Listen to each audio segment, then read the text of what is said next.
Gee, and I had a good joke for you, too.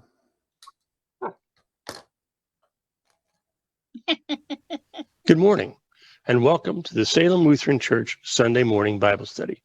We'll be getting started in just a few moments. If you'd like to join in on the discussion, please join us by going to slcw.org and clicking the link to join the group. We'll be starting in just a few moments.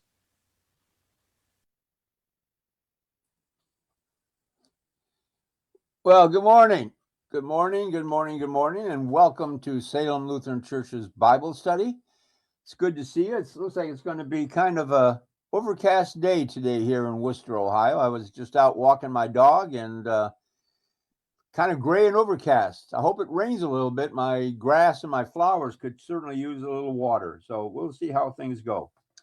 Anyways, today we are picking up our discussion with Psalm 142.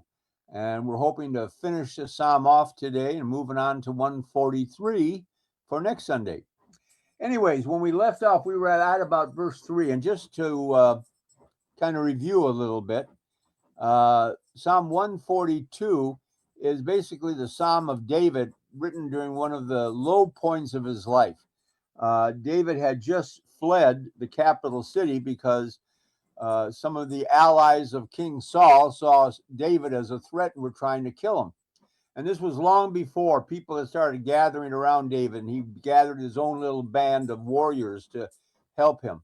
At this point, he was all by himself, and we're told that he had fled to a cave in southern Israel, and there was hiding out, trying to escape certain death from the enemies that he had picked up, which is kind of a rather drastic change for David. The David's story of glory begins, of course, with him stepping forward and taking on Goliath, the Philistine giant, and defeating him with his slingshot, and then becoming one of the household of David as a result, eventually rising up to being one of the generals, the commanding general of David's army, and leading him into victory after victory, which created jealousy with Saul because David was becoming more popular with the people than Saul was. And so this led to that feeling of Saul that David was a threat to him and a threat to his rule. And so after things built up to such a point in the royal household that David had to flee Israel. He had to flee the capital city, and we find him out in the wilderness areas in southern Israel, hiding out in a cave because people were hunting him, trying to kill him. And so the psalm begins by David, talking about how this threat that he's having and how he feels so hopeless and helpless in this situation. There's nothing he can do. People are coming after him, and there's nothing he can do to kind of escape this. And he feels that death is inevitable for him. And so we find him in the beginning of this psalm pleading to God. I'm just going to read again the opening verses of the psalm where David is crying out, and he says, I cry out to the Lord with my voice. With my voice to the Lord, I make supplication. I pour out my complaint before him. I declare before him my troubles. And those are the verses we looked at last week, talking about how his feelings of utter helplessness and utter hopelessness as he faced this ordeal that was before him. And David was confused because he thought he had been chosen by God to be the next king of Israel. And remember the story of how Samuel goes to the town of Bethlehem where Jesse's, David's father, lived, and how he had selected David out of all of his sons and anointed him to rule. And so David thought he was on a trajectory to glory. And all of a sudden, everything turned bad. I mean, it was for a while. He led the Israelites in their defeat of the Philistines and Goliath. And then he led their armies in victory after victory after victory. He was part of the royal household. He had met a young girl in the household, Saul's daughter, Michal, and fallen in love and wanted to marry her. And all this added to Saul's threat because now David was going to be part of the royal bloodline because he had married the king's daughter. And now all of a sudden, he found himself running for his life, fleeing to the caves in southern Israel, hiding out, and this feeling of helplessness and hopelessness that David experienced. We hear him utter it in this psalm over and over and over again. And as I read this over, I thought of many instances. I mentioned, I just dropped my papers. Mentioned, last time how many of us can identify with that, the feelings of helplessness and hopelessness, because we've all found ourselves in those situations. But as I read this over, I also thought of another individual who must have shared those same feelings. And I was thinking of our Lord himself. We all remember the story of the upper room when Jesus was with his disciples for the last time. And after they had finished their Passover meal there, Jesus led the disciples to a little grove area, garden area just outside of Jerusalem, called the Garden of Gethsemane. And there he left the disciples outside of the garden, took three with him, Peter, James, and John. And those were the inner circle. Every time something important was happening in Jesus' life, he always seemed to take Peter, James, and John with him. Remember the story of when he was approached by this ruler of the synagogue because his daughter was sick and dying. And so they went to the household to see what he could do. And of course, they get there and find out the daughter has died. And Jesus goes into the house and raises her. This is Jairus' daughter being raised from the dead. And he goes into the house and he tells all the disciples to stay outside except for three. He takes with him who? Peter, James, John. And then there's the other famous story where Jesus was out in the wilderness areas with his disciples, and he tells all the disciples to stay down here at the foot of the hill, and he takes three with him and goes up into the top of the hill, and there something miraculous happens. He is transfigured. He shows himself in all of his glory, and suddenly there appears on one side of him Elijah, on the other side Moses. And who does he take with him up to this mountaintop to experience this revelation? Three disciples. Who? Peter, James, John. And once again, when he goes to the Garden of Gethsemane, who does he take with him inside the garden? He leaves all the disciples outside, except for who? Peter, James, and John, the inner circle that he takes with him. Why those three were so close to him, don't know. They were some of the early disciples. If you remember the story of Peter, James, and John, they were fishermen.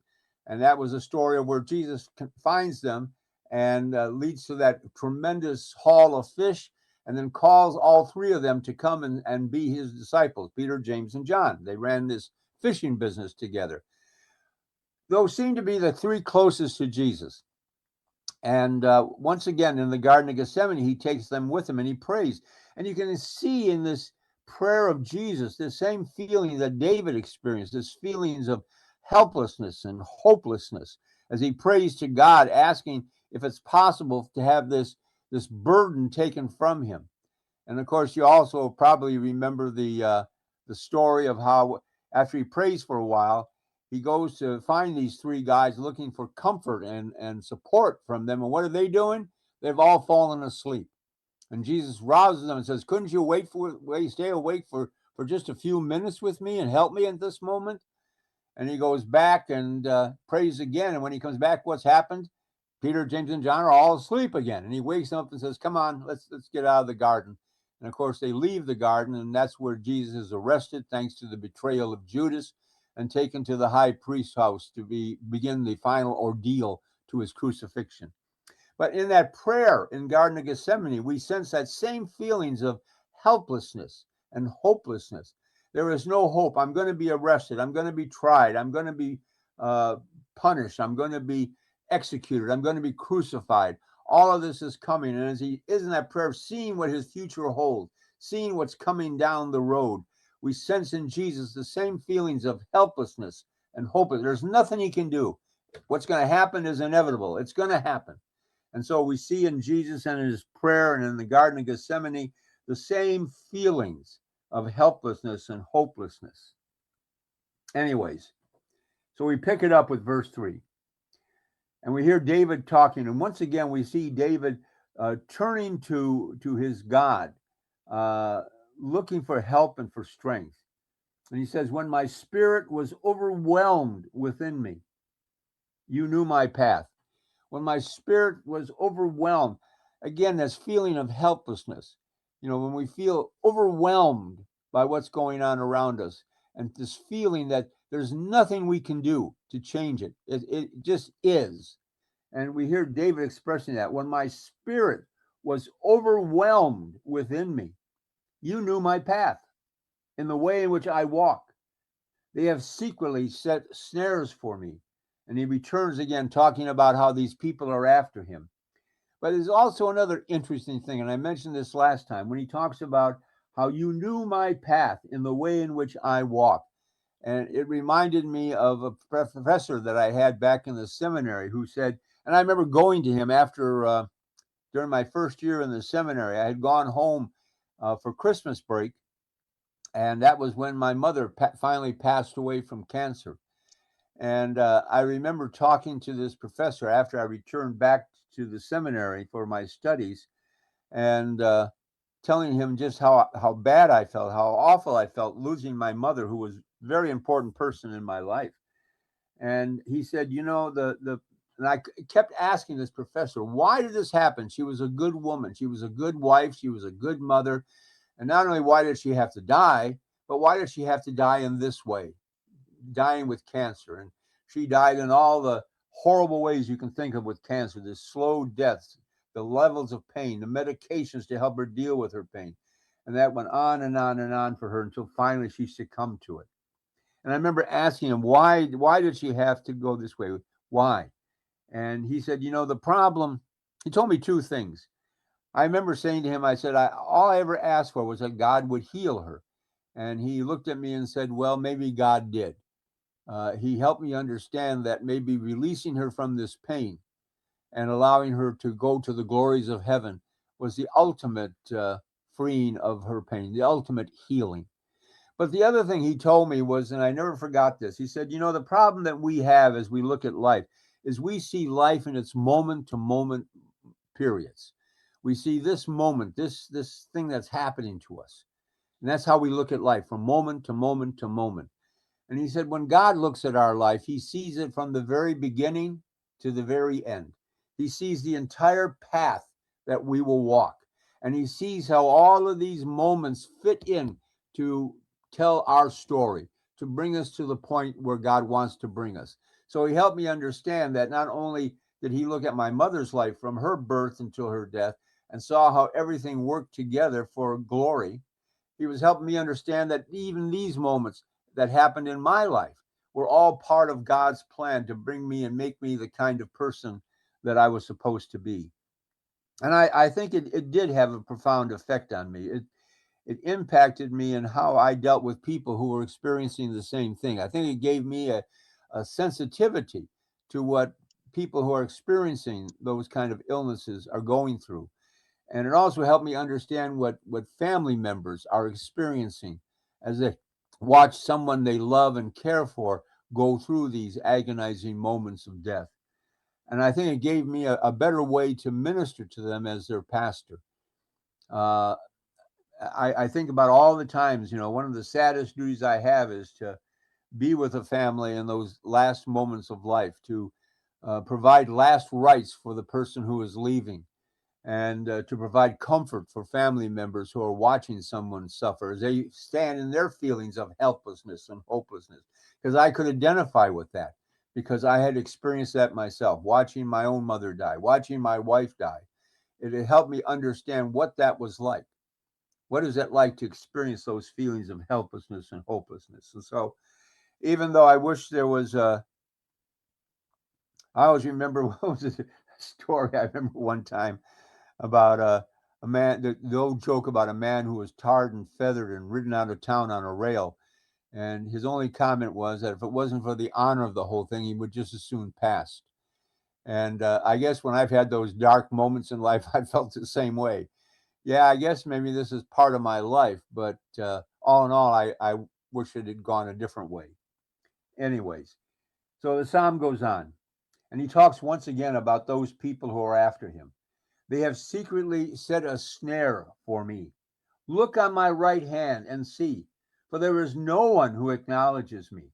Refuge has failed me. No one cares for my soul. I'm all alone. That's what David is saying.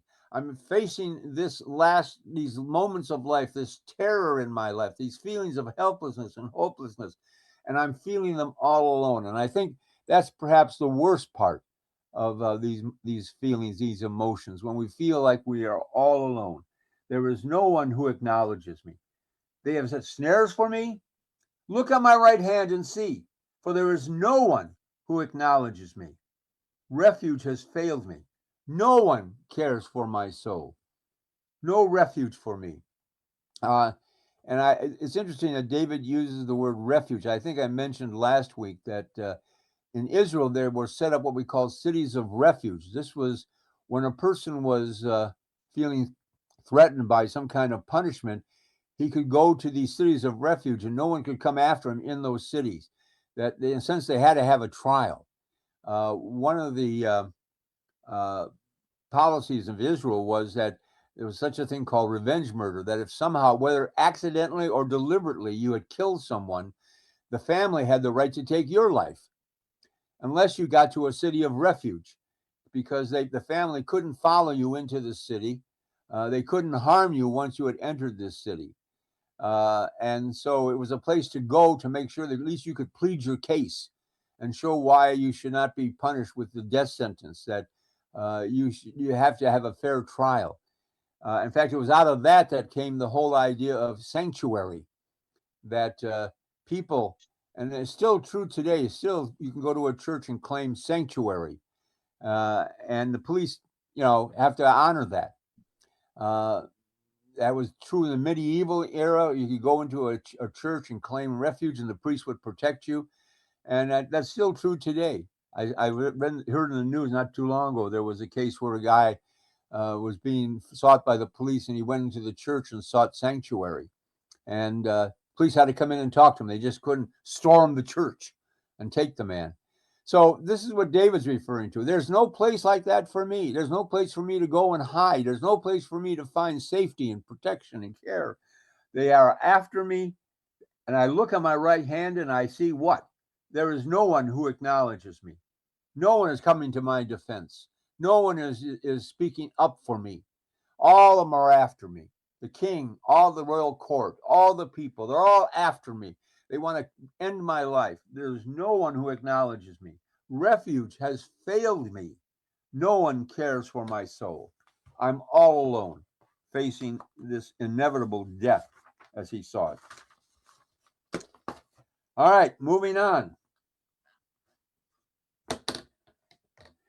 We go to verse 5, and there we find once again David turning to God, his God, turning to God for strength and for help. He says, I cried out to you, O Lord, verse 5.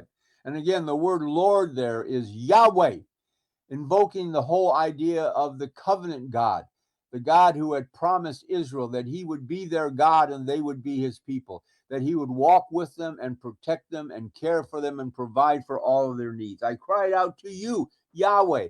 I'm laying my claim to your promises, the promises that said you would walk with me, the promise that says you would be with me, the promise that says you would guide my every step. I cried out to you, O Lord. I said, you are my refuge. You are my refuge, my portion in the land of the living. You are my refuge. David had no one else he could turn to, but he could turn to his God, and not just any God, but the covenant God, to Yahweh, who had promised that he would be with David in each and every moment of his life. You are my refuge, and you are my strength. And then we see at the end of the psalm, David crying out for deliverance. Attend to my cry, he says to Yahweh, for I am brought very low. Deliver me from my persecutors, for they are stronger than I am. Bring my soul out of prison, that I may praise your name. The righteous shall surround me, for you shall deal bountifully with me. So once again, at the end of the psalm, we hear David crying to his God. Attend to my cry. Listen to me, he says. Listen to me, for I am brought very low by all of this. Deliver me from my persecutors, for they are stronger than I am. These people in the court, the king, they command vast armies.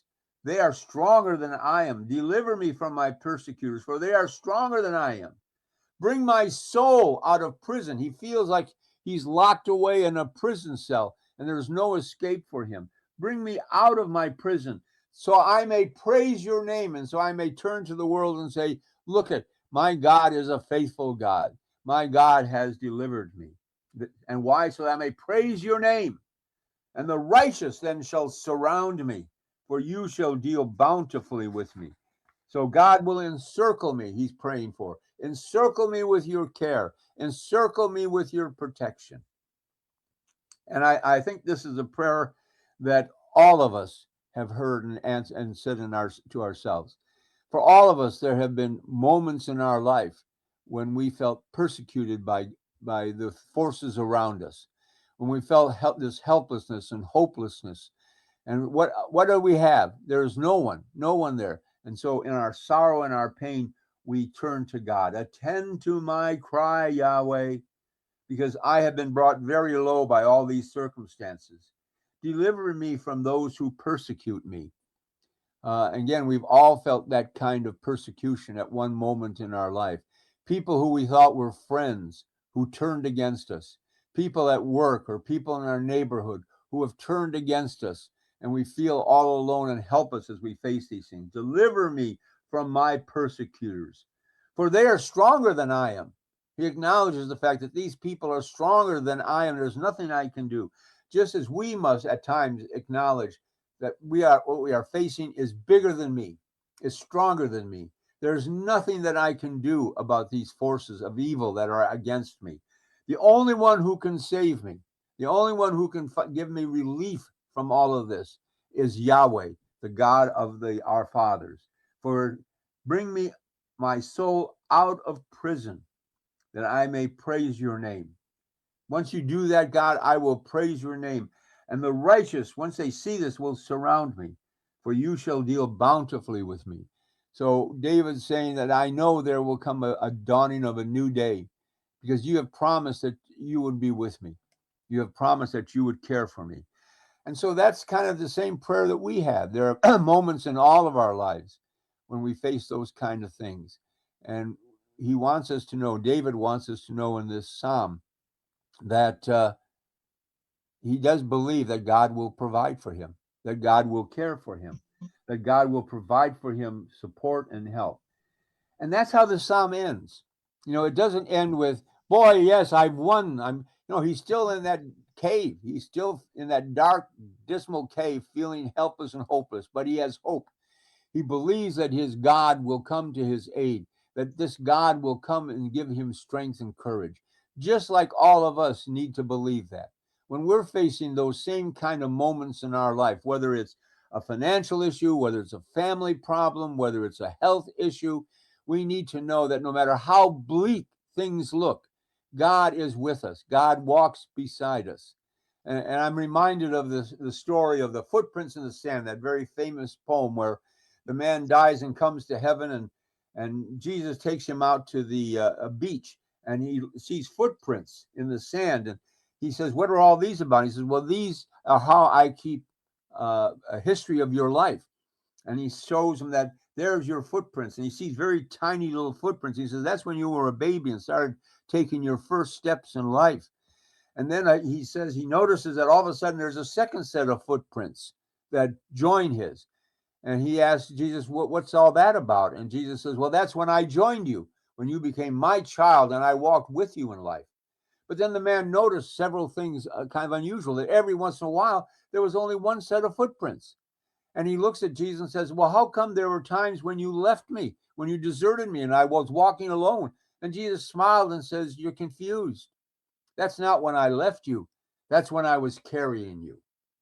And so the promise of God is that when we face those dark moments in life, he will lift us up and carry us through life, that he will be with us in each and every moment of life. So I want everyone out there, if you're experiencing one of those low moments in your life right now, if you're feeling that feelings of helplessness and hopelessness like David experienced, know that God will encircle you with his love and that he will grant you a new day.